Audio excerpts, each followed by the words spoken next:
అందరికీ నమస్తే అండి. నారా లోకేష్ గారికి డిప్యూటీ సీఎం పదవి ఇవ్వబోతున్నారంటూ సోషల్ మీడియాలో, టీవీ ఛానల్స్‌లో, వార్తాపత్రికల్లో ఈ వార్త సెక్యులరేట్ అవుతా ఉంది. యెస్, ఇది 100% నిజం. నారా లోకేష్ గారికి డిప్యూటీ సీఎం అవ్వడానికి రంగం సిద్ధమైంది. ఇందులో ఎటువంటి సందేహం లేదు. అయితే ఇక్కడ టీడీపీ పార్టీ ఉంది, జనసేన పార్టీ ఉంది, బీజేపీ పార్టీ ఉంది. ఈ 3 కూటమిలో ఉన్నాయి.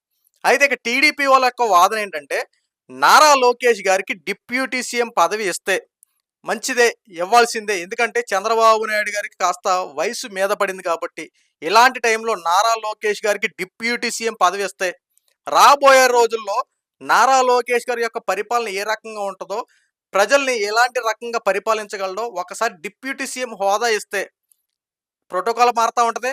కొన్ని అధికారాలు కూడా నారా లోకేష్ గారికి యాడ్ అవుతా ఉంటాయి. సో, ఒకవేళ చంద్రబాబు నాయుడు గారు కొన్ని కొన్ని సందర్భాల్లో లేనప్పుడు నారా లోకేష్ గారు డిప్యూటీ సీఎంలో ఉన్నారు కాబట్టి కొన్ని అధికారులు తీసుకొని ప్రజల్ని ఎలా పాలిస్తారో చూడాలని చెప్పి ఆల్రెడీ టీడీపీ కార్యకర్తలు ఒక నినాదం చోటు చేసుకుంది. అంటే నారా లోకేష్ గారు ఖచ్చితంగా డిప్యూటీ సీఎం పదవి ఇవ్వడం 100% రైట్ అంటూ టీడీపీ వాళ్ళకి సంబంధించిన కొంతమంది కార్యకర్తలు, నాయకులు మాట్లాడుతా ఉన్నారు. అయితే ఇక్కడ జనసేన పార్టీకి సంబంధించినటువంటి నాయకులే గాని, కార్యకర్తలే గాని వాళ్ళు కొన్ని కామెంట్స్ రూపంలో తెలియజేస్తున్నారన్నమాట. ఏదైతే నారా లోకేష్ గారు డిప్యూటీ సీఎం పదవి ఇవ్వబోతున్నారని చెప్పి ఏ వీడియో పెట్టినా దాని కింద కామెంట్స్ కనుక ఒకసారి చదివితే దాంట్లో పవన్ కళ్యాణ్ గారి కూడా ప్రస్తావన కూడా వస్తా ఉంది. ఇప్పుడు కార్యకర్తలు మాట్లాడే మాట ఏంటంటే, నారా లోకేష్ గారిని డిప్యూటీ సీఎం చేస్తానన్నారు కాబట్టి యెస్, మేము 100% సపోర్ట్ చేస్తాం. కానీ జనసేన అధినేత అయినటువంటి పవన్ కళ్యాణ్ గారిని డిప్యూటీ సీఎం నుండి సీఎం హోదాలోకి తీసుకోండి. ఇప్పుడు నారా లోకేష్ గారిని డిప్యూటీ సీఎంగా చేయండి. ఖచ్చితంగా సీఎంగా పవన్ కళ్యాణ్ గారిని చేయాల్సిందే అంటూ నారా లోకేష్ గారిని డిప్యూటీ సీఎం చేయాలంటూ కొంతమంది కామెంట్ రూపంలో వాళ్ళ యొక్క విషయాన్ని తెలియపరుస్తా ఉన్నారు. అయితే ఇక్కడ బీజేపీ వాళ్ళు కూడా ఒక అంశానికి తెరలేపారు. ఏదైతే నిన్న అమిత్ షా గారే గాని, మొన్న మోడీ గారు వచ్చి విశాఖపట్నంలో ఈ అంశాల గురించి మాట్లాడినప్పటి నుంచి కూడా ఈ అంశం మీద కాస్త చర్చనీయాంశంగా మారింది. అయితే బీజేపీ కూడా చంద్రబాబు నాయుడు గారికి ఒక బంపర్ ఆఫర్ ఇవ్వడానికి కోసం రెడీగా ఉందన్నట్టు కొన్ని వార్తలు వస్తా ఉన్నాయి. అదేంటంటే కేంద్ర మంత్రిగా చంద్రబాబు నాయుడు గారిని తీసుకొని ఒక కీలకమైన పదవి చంద్రబాబు నాయుడు గారికి ఇవ్వాలంటూ కేంద్రం ఒక బంపర్ ఆఫర్ చంద్రబాబు నాయుడు గారికి అనౌన్స్మెంట్ చేసినట్టు కొన్ని వార్తలు వస్తా ఉన్నాయి. చంద్రబాబు నాయుడు గారు ఖచ్చితంగా కేంద్ర మంత్రిగా తీసుకోబోతారు. అయితే కేంద్ర మంత్రిగా తీసుకుంటే ఒక కీలకమైన పదవి, ఆషామాషా పదవి కాదు. ఎందుకంటే ఆ పదవి కనుక చంద్రబాబు నాయుడు గారికి వస్తే ప్రధానమంత్రి గారు మొత్తం రాష్ట్రాలన్నింటిని ఎలా అయితే పరిపాలిస్తున్నారో ఆ తర్వాత చంద్రబాబు నాయుడు గారు అంత కీలకమైన బాధ్యతలు అప్పచెప్పే విధంగా నరేంద్ర మోడీ గారు ఆలోచిస్తున్నారంటూ చంద్రబాబు నాయుడు ఒక ఆఫర్ ఇచ్చినట్టు కొన్ని వార్తలు వస్తా ఉన్నాయి. అయితే ఇక్కడ ససేమిరా చంద్రబాబు నాయుడు గారు ఒప్పుకోరు. కేంద్ర మంత్రి పదవి ఇస్తానన్నా లేదా ఇంకా అంతకుమించి ఏదైనా బెటర్ ఆప్షన్ ఇస్తానన్నా సరే చంద్రబాబు నాయుడు ఎట్టి పరిస్థితుల్లో ఒప్పుకోరు అంటే ఒప్పుకోరు. ఎందుకంటే చంద్రబాబు నాయుడు గారికి తెలుగు రాష్ట్ర ప్రజల మీద విపరీతమైన ప్రేమ. టీడీపీని బలోపేతం చేసుకోవడం కోసం అన్నగారు స్వర్గీయ ఎన్టీఆర్ రామారావు గారు స్థాపించినటువంటి తెలుగుదేశం పార్టీని చావైనా బ్రతుకైనా తెలుగుదేశం పార్టీలోనే ఉంటూ పార్టీని ముందుకు తీసుకెళ్తా ఉంటూ రాష్ట్ర ప్రజలకే తన యొక్క జీవితాన్ని అంకితం చేయాలని చెప్పి చంద్రబాబు నాయుడు గారి యొక్క ముఖ్య ఆలోచన. సో దీంట్లో ఎట్టి పరిస్థితుల్లో చంద్రబాబు నాయుడు ఒప్పుకోరంటే ఒప్పుకోరు. ఎందుకంటే చంద్రబాబు నాయుడు గారు ముఖ్యమంత్రిగా ఉన్నా లేకపోయినా, అధికారం ఉన్నా లేకపోయినా తెలుగు రాష్ట్ర ప్రజల కోసం తన యొక్క జీవితాన్ని త్యాగం చేశారాయన. అయితే చంద్రబాబు నాయుడు గారు ఇప్పుడు సీఎం హోదాలో ఉన్నారు. అలాగే కంటిన్యూ అవుతారు. దాంట్లో ఎటువంటి సందేహం లేదు. అయితే డిప్యూటీ సీఎం హోదాలో పవన్ కళ్యాణ్ గారు ఉంటారు. అలాగే నారా లోకేష్ గారు కూడా ఉంటారు. బాగా అర్థం చేసుకోండి. డిప్యూటీ సీఎంలు ఇద్దరు ఉండొచ్చు, లేదా ముగ్గురు ఉండొచ్చు, నలుగురు పెట్టుకోవచ్చు. దీంట్లో ఏ ఇబ్బంది లేదు. ఎంతమందినైనా డిప్యూటీ సీఎం పెట్టుకోవచ్చు. కొన్ని కొన్ని సందర్భాల్లో శాఖల్ని విడివిడిగా పరిపాలన చేయొచ్చు. కొన్ని కొన్ని పెంచుకునే అవకాశాలు కూడా ఉన్నాయి. సో డిప్యూటీ సీఎంలు ఇద్దరున్నా ఇబ్బంది లేదు. కానీ ఇక్కడ టీడీపీ క్యాడర్లో నెక్స్ట్ భవిష్యత్తు నారా లోకేష్ గారు కాబట్టి నారా లోకేష్ గారిని కాస్త బలోపేతం చేస్తే రాష్ట్రానికి ఎలాంటి పరిణామాలు చోటు చేసుకున్నా నారా లోకేష్ గారు తన వంతు సహాయంతో ఎలా ముందు కొనసాగించాలో అని చెప్పి చంద్రబాబు నాయుడు గారు ఒక ఆలోచన.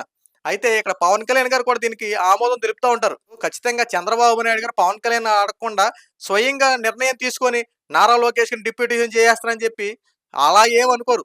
పవన్ కళ్యాణ్ గారు అభిప్రాయం తీసుకుంటారు. అలాగే పార్టీ క్యాడర్లో ఎంతమంది ఎమ్మెల్యేలు గెలిచారో వాళ్ళందరూ అభిప్రాయం తీసుకుంటారు. సో వాళ్ళు తీసుకున్న తర్వాత ఆ ఫీడ్బ్యాక్ని బట్టి నారా లోకేష్ గారి డిప్యూటీ సీఎం ఇవ్వాలా లేదని చెప్పి ఆలోచిస్తారు. కానీ ఇక్కడ ఇంతలోనే కొంతమంది దురదగాలు ఉంటారు కదా, పార్టీ మధ్య విభేదాలు పెట్టడం కోసం కొంతమంది గూడుపుటాన్ని మొదలుపెట్టేశారు. కొంతమంది ఏంటంటే, అదిగో జనసేనకి అన్యాయం జరిగిపోతుందని, కొంతమంది అంటూ టీడీపీకి సీట్లు ఎక్కువ వచ్చినాయి కాబట్టి, జనసేన పార్టీని మొత్తం తొక్కేయడం కోసం చంద్రబాబు నాయుడు గారు మాస్టర్ ప్లాన్ ఏశారు. పవన్ కళ్యాణ్ సినిమా అయిపోయింది. మళ్ళీ పవన్ కళ్యాణ్ ఎప్పట్లాగానే వాడుకుంటానికి ఉపయోగించుకుంటారని చెప్పి కొంతమంది అపరమేధావులు మాట్లాడే మాటలివి. కూటమి పార్టీలు కలహాలు పెట్టే విధంగా మాట్లాడేవాళ్ళు తప్ప, కూటమి పార్టీలో చంద్రబాబు నాయుడు గారి ఆలోచనలు బానే ఉన్నాయి. పవన్ కళ్యాణ్ గారి ఆలోచనలు బానే ఉన్నాయి. నారా లోకేష్ గారి ఆలోచనలు బానే ఉన్నాయి. వీళ్ళందరూ ఒక కలయికతో పనిచేస్తా ఉన్నారు. ముఖ్యంగా బీజేపీకి సంబంధించిన పురంధేశ్వరి గారు కూడా ఆంధ్ర రాష్ట్రంలో ఎటువంటి విభేదాలు వీళ్ళ మధ్యన కలగకుండా చాలా చక్కగా చాకచక్యంగా పనిచేసుకుంటా ఉన్నారు. ఇక్కడ ఎవరికొస్తుందండి దురద? పార్టీ కార్యకర్తలు బాగున్నారు. ఎక్కడైతే కొంతమంది విభేదాలు సృష్టించడం కోసమే మాట్లాడేవాళ్ళు ఉంటారు కదా! ఇలాంటి వారికి వస్తున్నటువంటి ఈ యొక్క డౌట్లు. ఎందుకంటే పవన్ కళ్యాణ్ గారికి అన్యాయం జరిగిపోతుంది. ఎక్కడెందుకు జరుగుద్ది? పవన్ కళ్యాణ్ గారు ఏమన్నా చిన్నపిల్లోడా? ఆయన అన్యాయం జరుగుతూ చూస్తూ ఊరుకుంటానికి. చంద్రబాబు నాయుడు గారు ఎంత మేధాశక్తిగా ఆలోచిస్తారో పవన్ కళ్యాణ్ గారు కూడా అదే మేధాశక్తితో ఆలోచిస్తా ఉంటారు. ఆయన ఆషామాషా వ్యవహారం చేసి నడిపించే మనిషి కాదు. పవన్ కళ్యాణ్ గారు ఏదైనా అనుకున్నారంటే దాన్ని సాధించి పట్టుదలతో దాన్ని సాధించుకునే రకం ఆయన. సో, పవన్ కళ్యాణ్ గారు 100% ఒక ఆలోచనతో ఉంటారాయన. పవన్ కళ్యాణ్ గారు ఎంత ఆలోచించే విధానం లేకపోతే ఈ రోజున డిప్యూటీ సీఎంలో ఉంటూ ఫస్ట్ టైమ్ ఎమ్మెల్యేగా గెలిచి మంత్రి పదవిని చేపట్టి పర్యాటక శాఖ చూసుకున్నా, లేదా నీటిపారుదలలో చూసుకున్నా సరే, అటవీ శాఖల్లో చూసుకున్నా సరే, ఎక్కడ ఎటువంటి అవాంఛనీయాలు చోటెత్తకుండా అంతగా ఏదైనా వచ్చినా సరే తనే ముందుండి నడిపించుకుంటూ చంద్రబాబు నాయుడు గారికిను ఏదైతే అవసరం ఉందో అంతవరకు ఉపయోగపడుతూ తన యొక్క శాఖల్లో 100% న్యాయం చేస్తూ పవన్ కళ్యాణ్ ముందుకు కొనసాగుతా ఉన్నారు. నీటిపారుదల విషయంలో ఎన్ని ఇబ్బందులు కలిగిన ప్రతి దాంట్లో ముందుండి కొనసాగించుకుని ఏం చేస్తా ఉన్నారు.